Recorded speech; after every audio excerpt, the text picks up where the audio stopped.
yun yung unang pagsubok namin dito sa Saudi, lalo na sa trabaho na minsan pagka may mga bagay na itinuturo sa amin, hindi namin kaagad nakukuha.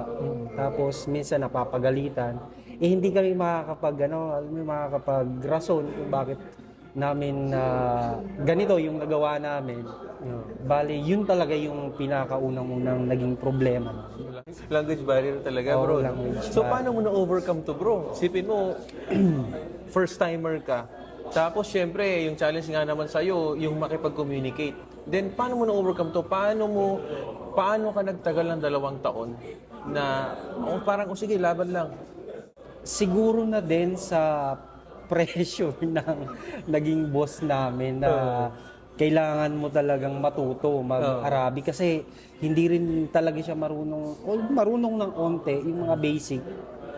Pero hindi talaga nakakaintindi ng English talaga. So parang kailangan mo talagang matuto mag-Arabic para magawa mo yung trabaho mo at maintindihan ka niya. Tapos, siyempre, pag may mga mali kang nagawa, makakapag-rason ka.